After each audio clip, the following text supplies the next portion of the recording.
Hey everyone, today I want to do a quick before and after on this cordless pressure washer that we did receive from the brand. You can see how dirty the side of our house is.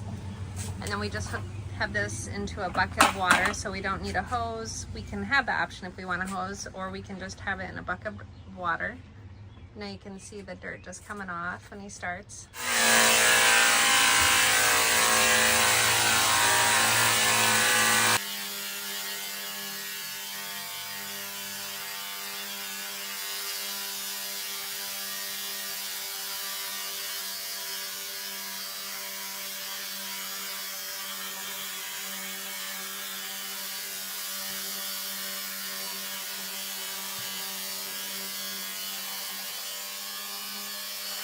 You can see the after.